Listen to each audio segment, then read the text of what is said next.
We're fortunate to have Denny Meadows with us, and she comes to us with a liberal arts education. So, any liberal arts majors in the room? Okay, there you go. And she still applies that education every day.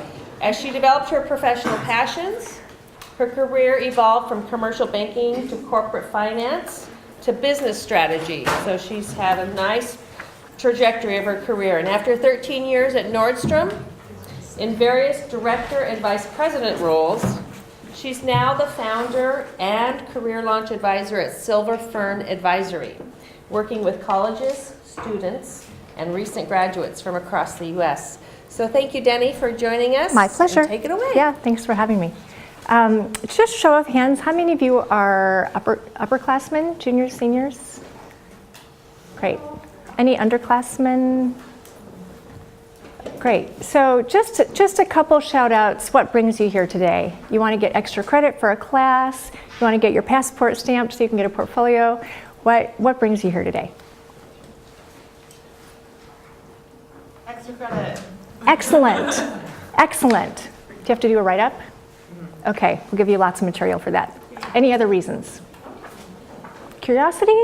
Yeah. Curiosity, yeah. Great. Okay, what's your major? Is English and communications. Superb. Okay, any other reasons? Something to do before class? Well, anyway, regardless of the reason, I'm glad you're here. I actually have a couple of confessions for you before we start.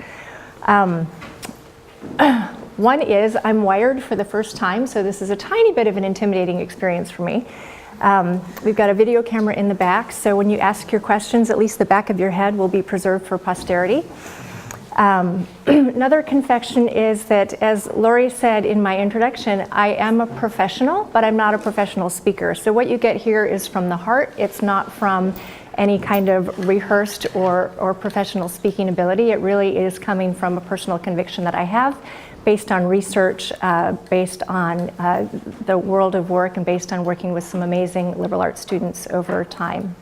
My other confession is that I believe in this topic passionately, but I have not delivered this talk before. So I'm going to sacrifice eye contact occasionally to be sure that I'm not skipping any over the salient points that I want to leave with you today.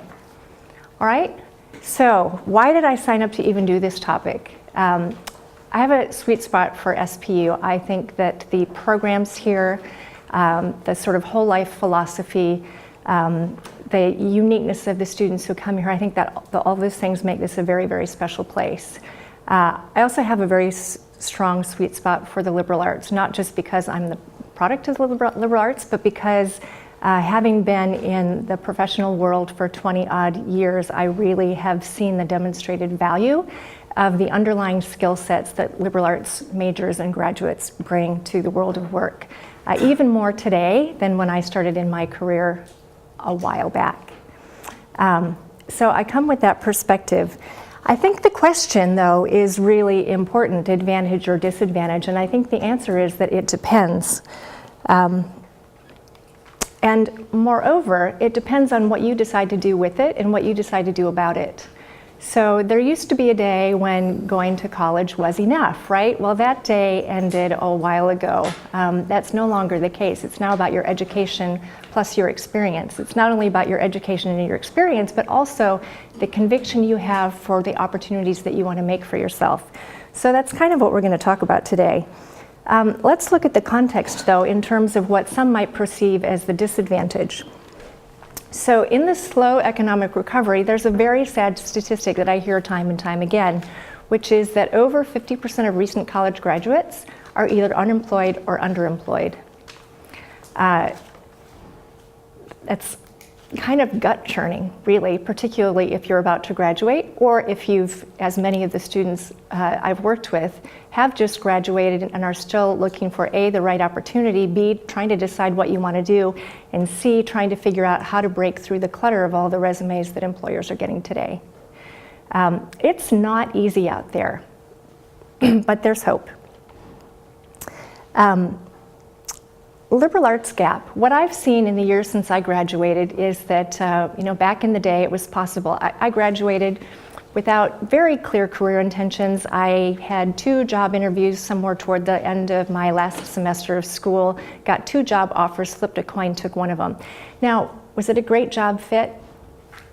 Absolutely not a great job fit, but getting a job was not difficult. The challenge today is that employers are expecting, needing, demanding more and more experience. And that's where the gap between college and career is getting wider today, particularly the gap for liberal arts graduates, where there's not necessarily that clear straight line between your major and your career aspirations. There might be some amazing dotted lines, and in fact, I believe that there are, but it's not a direct, straight, clear line. So, oh yeah, the global competition thing. Let's talk about that for a minute too. In the work world today, whatever your field may be, whether it's research, whether it's academics, whether it's business, whether it's nonprofit, whatever your aspiration is, your competition is no longer just the person down the street, it's the person around the world. That's both exciting and frightening at the same time. It really means that we're all being called to up our game. One of my favorite local examples is the CEO of Microsoft. So you may be aware that in 2014, Satya Nadella became the CEO of Microsoft. He's born in India, educated through undergraduate in India.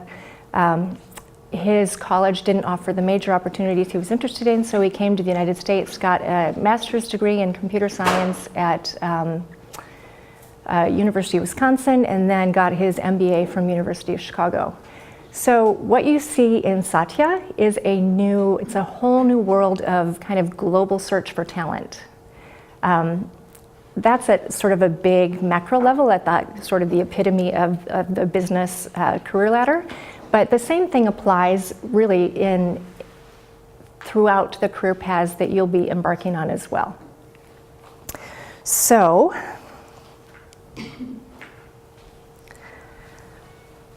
what's the bigger context? So we looked at some of the micro context things, maybe sort of somewhere in the middle, not micro, not macro. But if you really, really look at the macro context, this is the state of the world today. I think it may be a little bit, I won't say exaggerated. What's a good English major somewhere? What's a good word for me? Adjective, please? Hyperbole, not necessarily even hyperbole, but it's a beautiful sort of larger than life example of the state of the world that we're in today. In the 21st century, we won't simply experience 100 years of progress. At the rate we're moving now, it'll be more likely 2,000 years of progress in that time period. For you, this all feels normal, right? You've grown up in an age of incredibly rapid change. Well, guess what? The pace of change is only going to accelerate. And if there are any history majors in the room, in terms of an historical context, you probably already know that the rate of change today truly does, and the body of knowledge today, the body of information that's captured today, eclipses what's happened in the history of the world before, right? So it's sort of mind-blowing, cosmic kind of stuff. So when you look at where you are in your aspirations for your future in that context, then the liberal arts starts to look really interesting. After all, what is the definition of a liberal education? It's an approach to college learning that empowers individuals to deal with complexity, diversity, change. That kind of sounds like the world we live in today. It places an emphasis on broad knowledge of the wider world, spanning science, culture, and society. Kind of sounds like a cross-disciplinary education, while developing strong intellectual and practical skills like communication, analytics, problem solving. That sounds like the academic experience that you're positioned to have here at SPU. So when you look at that broader context, liberal arts starts to feel like a much bigger advantage. Specifically in terms of this unprecedented pace of change, let's look at a few examples. The growth in the number of job titles. In the 1900s, early 1900s, there were approximately 100 job titles in the US. In 2000, there were roughly 10,000 job titles. So again, talk about that trajectory of growth and change. But what that means is that your ability to adapt to change and to deal with ambiguity will be a long-term competitive advantage for you. It may or may not mean that getting your first job after college, again, whether it's for-profit, not-profit, government, education, healthcare, whatever it may be, it may or may not mean that you'll have the advantage right out of the gate, but it should mean that done well, you'll definitely have a long-term sustainable advantage in the marketplace. Over the course of your career, you may grow and change within a single company or a single organization. It's unlikely, but your background, your adaptability will allow you to move both within and across organizations, to both see and to take advantage of new opportunities. And there will be new opportunities that you cannot even begin to imagine. The second point of good news is this collaboration imperative.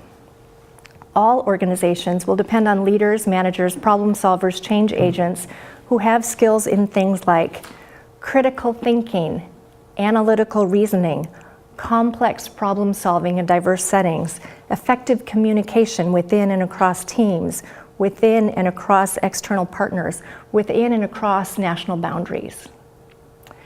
Those things also sound like liberal arts grads. And then my last example, certainly not the least, is the innovation imperative. So according to a recent survey, 92% of employers agree with the statement that innovation is essential to their organization's continued success. Not only that, but nearly all employers surveyed said that they give hiring preference to college graduates with skills that will enable them to contribute to innovation in the workplace. Employers are looking for candidates with a well-exercised mind, leadership potential, and the passion to make a difference.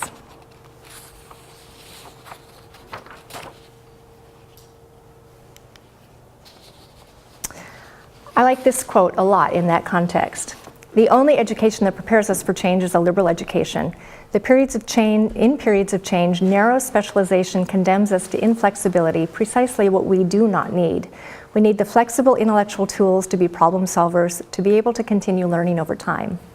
So you may have heard, I tell my kids this all the time, that the value of a college education is learning how to think, learning how to learn. So it has much less to do with a specific major that you choose and much more to do with how you go about the learning process within that major and across the other courses that you choose to take. Therefore, whether your liberal arts education, your liberal education background is an advantage or a disadvantage to you is entirely your choice. It depends on what you choose to do to build your muscle, your intellectual muscle, through your academic experiences. There are all kinds of opportunities you can take advantage of on campus to become cross-disciplinary, to really hone, build the muscles of those three imperative skills: critical thinking, complex problem solving, excellent communication. Some examples of ways that you can do that on campus are seminar classes, small groups of students engaged with a faculty member with a strong emphasis on critical inquiry, effective writing, information literacy, collaborative learning. Does that sound like topic specialization? Or does it sound like learning how to learn, learning how to think, learning how to collaborate effectively with people? Other types of cross-disciplinary classes where you look at an individual topic, a given topic, from multiple perspectives. For example, the role of technology in society, or for example, the world of global independence. Those are great cross-disciplinary examples. Writing-intensive classes. Even if you don't love to write, challenge yourself to learn how to write well, to communicate clearly and effectively. Collaborative projects, there are a couple advantages to those. Not only learning how to solve problems alongside each other, because people are messy, right? It's way easier to get something done by yourself sometimes, but it can be more fun to do it with other people, and it develops those really important interpersonal skills that allow you to engage effectively with people, particularly when you're sometimes in conflict, like you've got a deadline to meet or you've got a different point you want to make. And it also allows you to sharpen your own thinking by listening to the insights of others with different backgrounds, different perspectives, different life experiences that they bring. Other ways on campus to engage in building your academic muscles. Global learning topics. Could be a class, it could be a mission trip, could be foreign study. Exploring difficult differences like racial, ethnic, or gender inequality. Exploring global struggles for freedom and human rights. those sorts of topics get at the intersection of the sort of intellectual pursuit and the real world. Capstone projects are another great way where you can integrate and apply what you've learned, where you can demonstrate both reflection and relevance of your academic work to the outside world.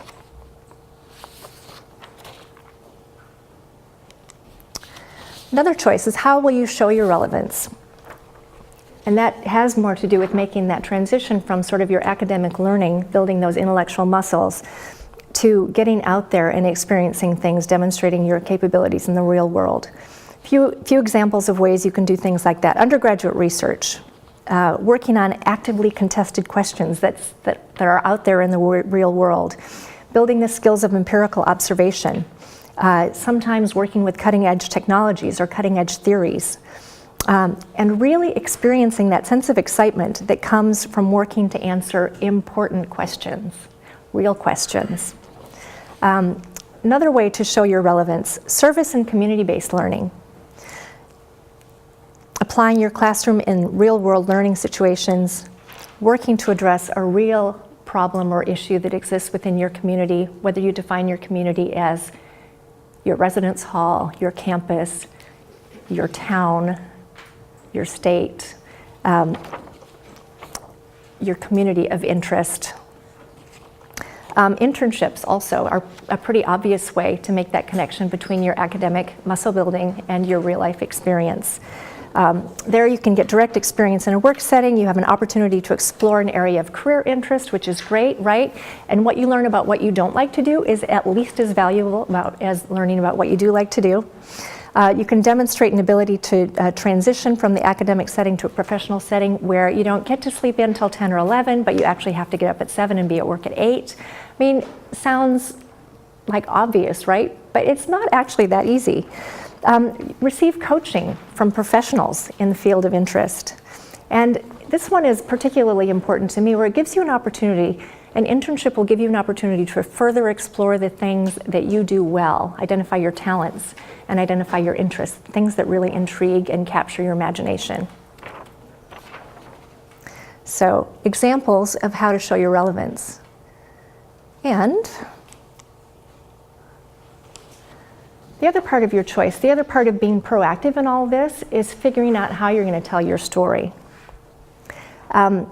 Fair or not, there are many employers who need your skills, but they don't actually know it yet. So part of your proactive responsibility will be to develop your story, to be able to explain, to show through experiences, rather tell in words why your background is relevant, how you can contribute to making a difference, to creating value, to having an impact. There's one study I found that showed only 2% of employers actively recruit liberal arts degree candidates, compared to 27% of employers who recruit for engineering and computer systems majors. What does that mean? It doesn't mean that your skill sets are less desirable or less important, particularly when you look at all the context that we touched on briefly today. But what it does mean is that you'll likely have to pursue employers because they may not come to campus.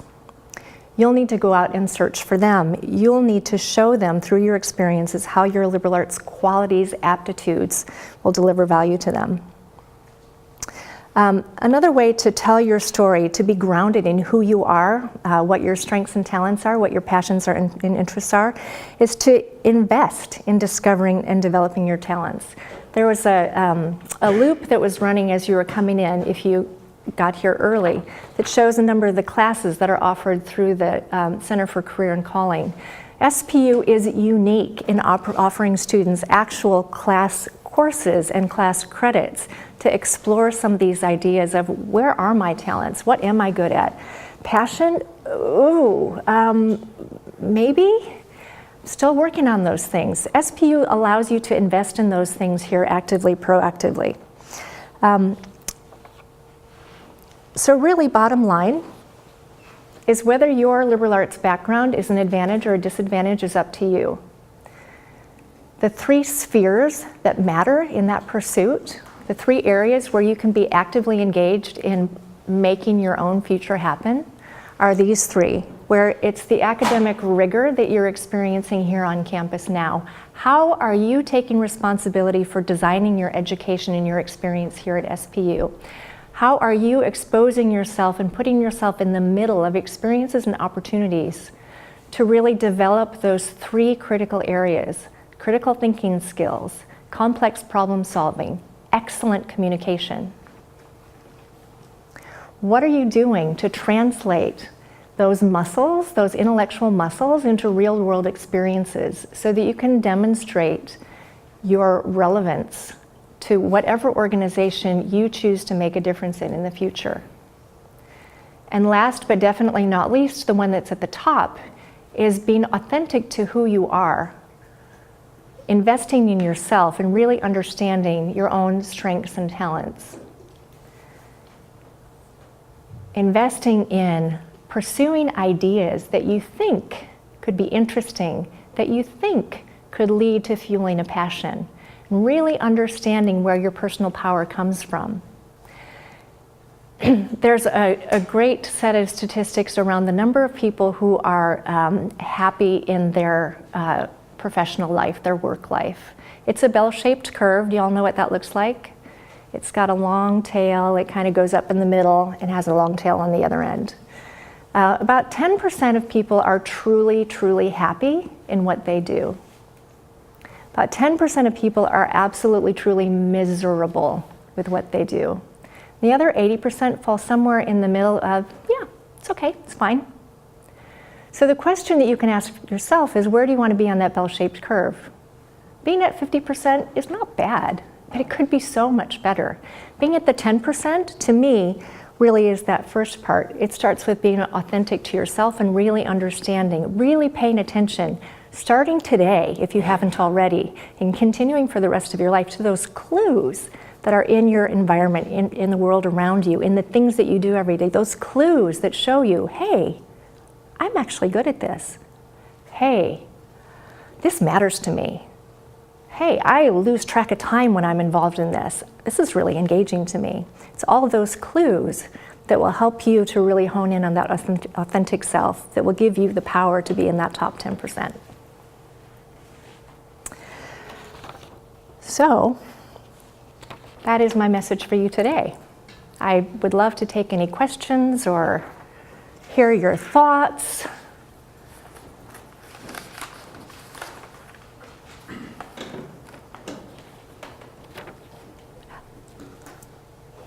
It's lonely up here.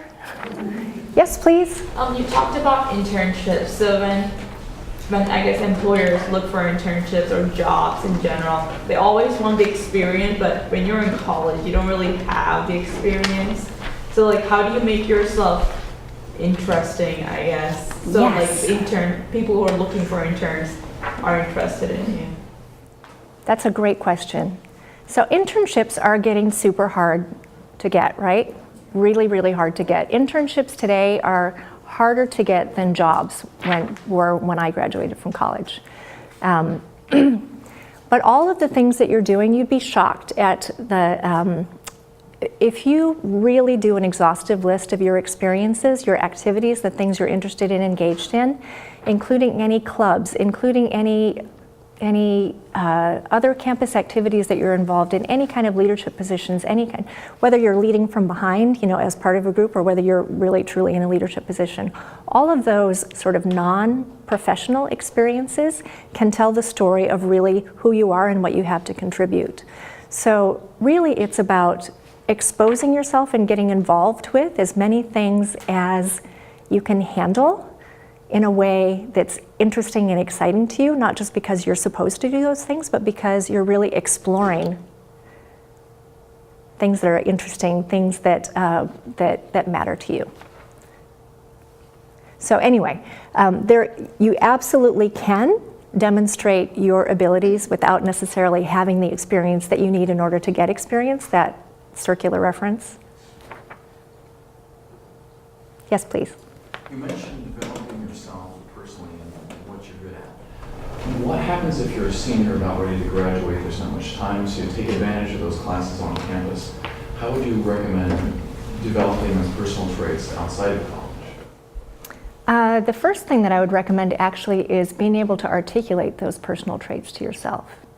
There are very few people, by the way, even as seniors in college, let alone recent college graduates, let alone probably people in their mid-career. There are very few people who can clearly articulate what their strengths are. So if you feel like, ooh, that's you, you're not alone. But what you can do is be proactive in working on that. I have some ideas for you if you'd like to speak with me afterwards. But it is exactly what's explored in a couple of the classes that are on campus. As you said, you're a senior, it probably doesn't fit in your schedule anymore.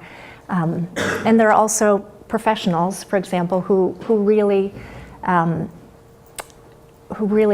care very much about helping you understand your talents so that you can pursue them in a very proactive and also very confident way.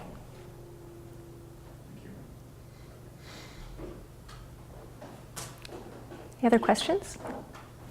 Yeah, please. So at the beginning of your agents, it was mentioned that your career trajectory was pretty, kind of straight, What would you say to someone who has many areas of interest, would love to pursue those over the course of the lifelong career, and then just taking into account that, there is a liberal arts degree? Where are you in your college career right now? You're a senior? Great, okay. Yeah, I would describe my own career path as more like a funnel. I started very, very broad, really not knowing, and eventually kind of got down to the point where I felt like, oh yeah, this is actually the right funnel. But where you have a lot of different interests that you want to explore, go for it. There shouldn't be anything. I read a wonderful quote from Steve Jobs recently that talked about you can't connect the dots looking forward, you can only connect them looking backward. And so exposing yourself, whether it's professionally, whether it's through clubs, whether it's through networking, whatever it may be, to all of those different areas of your interest, just continuing to pursue those and invest in them. I mean, you can only do one job at a time, right? But you can do multiple volunteer activities. You can have lots of different kinds of friends. You can talk to lots and lots of different kinds of people and professionals. So even if you're pursuing one at a time, that's not to say that you can't jump from one to another to another to another and look backwards over time and see how they actually resulted in this amazing thing that you couldn't have done otherwise. But even while you're doing that, you can also, expand your network and really just engage in interesting conversations with people who you think are doing fascinating things. That, you're over here, they're doing something over here, but you want to learn more about that. Any other questions or comments? Does anybody not believe any of this? Challenge me.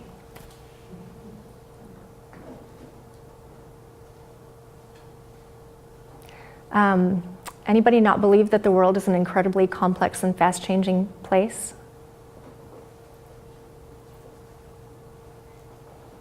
Karen?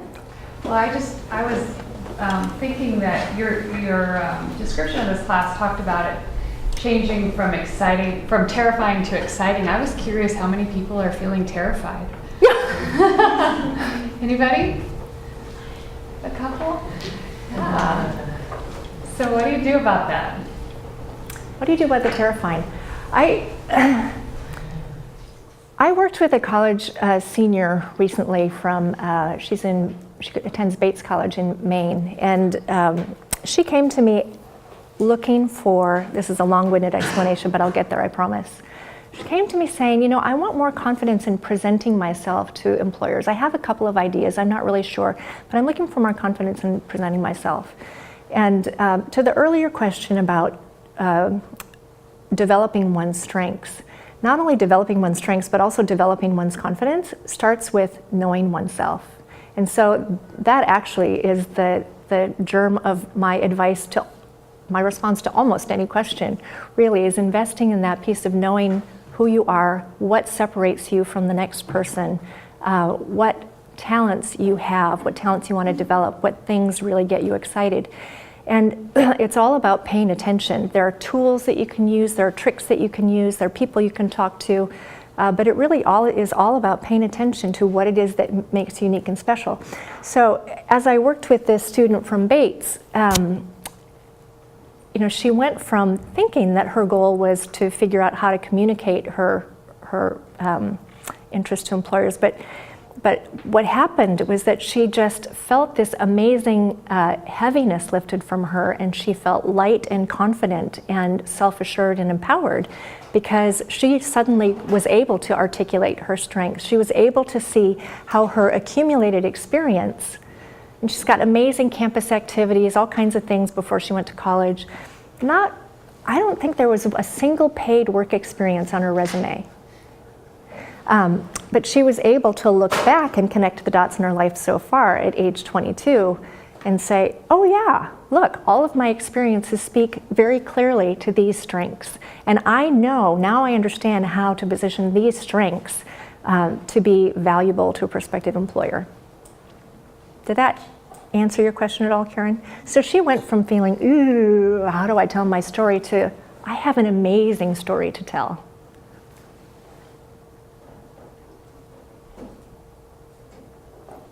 Anything else?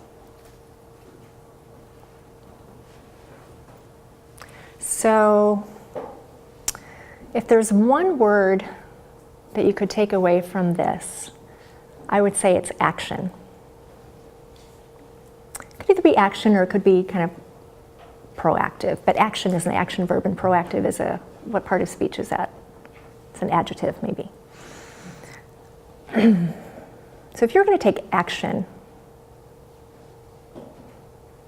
what action's in your mind right now? What action do you want to take for yourself?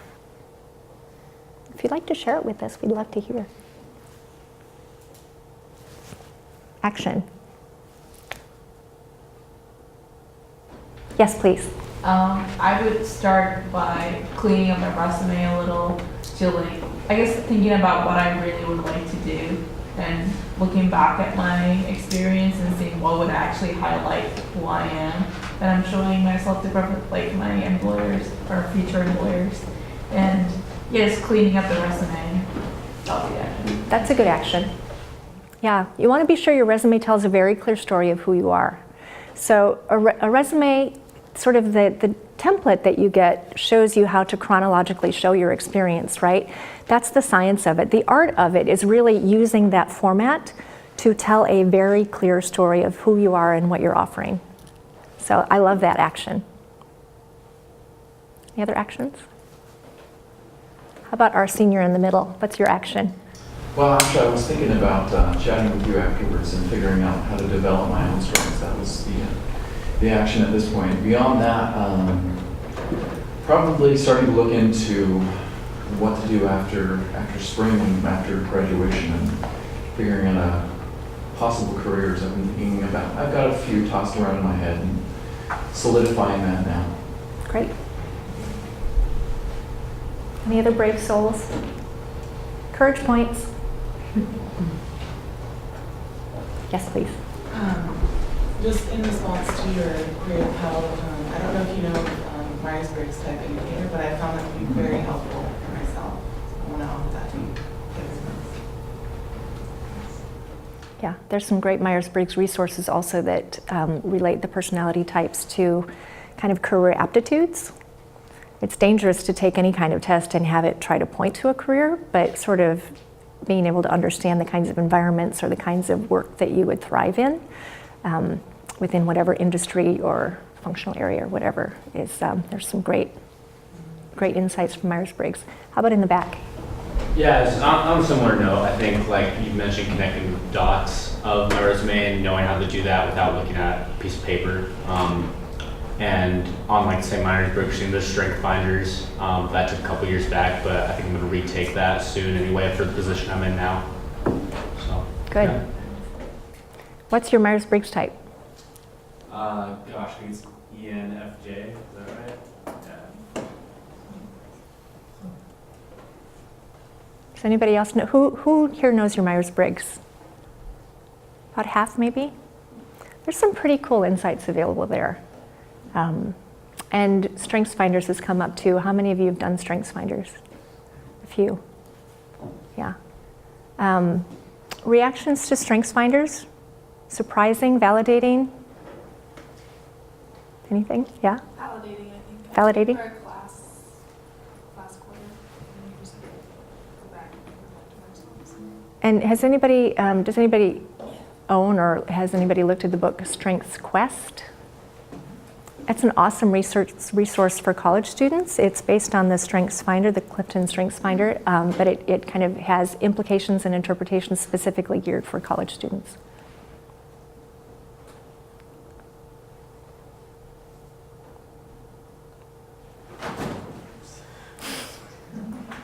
Okay. I want to thank you all for coming. I will hang around for a while, be happy to talk, answer any questions.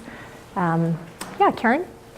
How about if we just take a second and all of the Career Center staff and Oh, PCA great idea. stand up so we can identify and so you guys can know some of the resources. So could all the staff stand up? And Micah, will you start and introduce yourself? I'm Micah, I'm a career advisor, and if you come visit me from 3 to 5 any day, I can help edit your resume. Great, thanks. Lori? I'm the employer relations manager, so I'm connecting students to employers and employers to the university. Christina? Okay, hi, I'm Christina Longcore, and I'm a career counselor, and I also teach 2 business classes, the internship class, pre and post class. So I'm Kimberly Peterson. Oh, sorry. No, I want Kimberly to go next. And I'm one of the career counselors, and I teach the class on exploring majors and careers.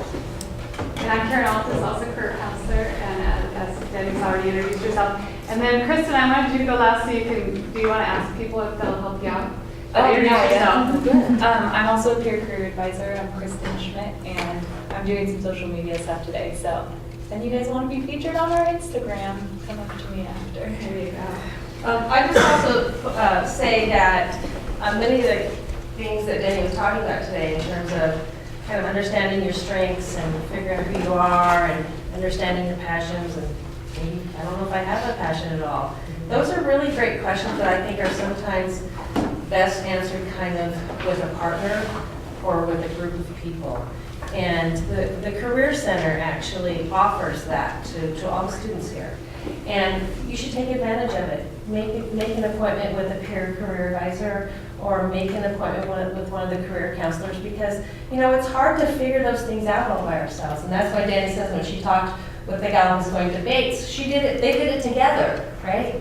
And sometimes we need help along the process. I know I didn't even do any tools or assessments until I was mid-career, and it was like a light bulb went off for me after I had taken that assessment. I was like, oh my gosh, that's my strength, and oh, that's what I love. And I said to my husband, can you believe that this test said this about me? And he was like, that's how you are. But I didn't even recognize it about myself. So it's good to dialogue with other people about that and take advantage of the counselors that are here. They're waiting. They're really here as a resource for you. So that'll be my little plug in terms of finding your way. But thank you, Denny, so much for coming. My pleasure. And Kristen will be around to get some information.